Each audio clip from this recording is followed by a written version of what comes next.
आज आपण veg cutlet करत आहोत। त्यासाठी मी कोणत्या कोणत्या भाज्या घेतलेल्या आहे ते सांगते।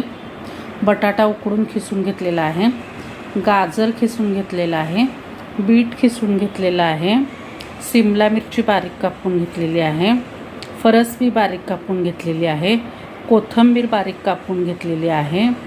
आणि आता त्यात कोणते कोणते मसाले टाकलेत ते सांगते।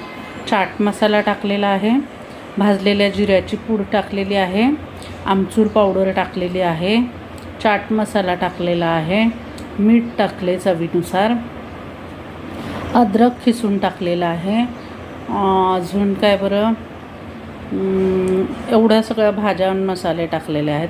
कॉर्नफ्लॉवर टाकलेला आहे बाइंडिंगसाठी।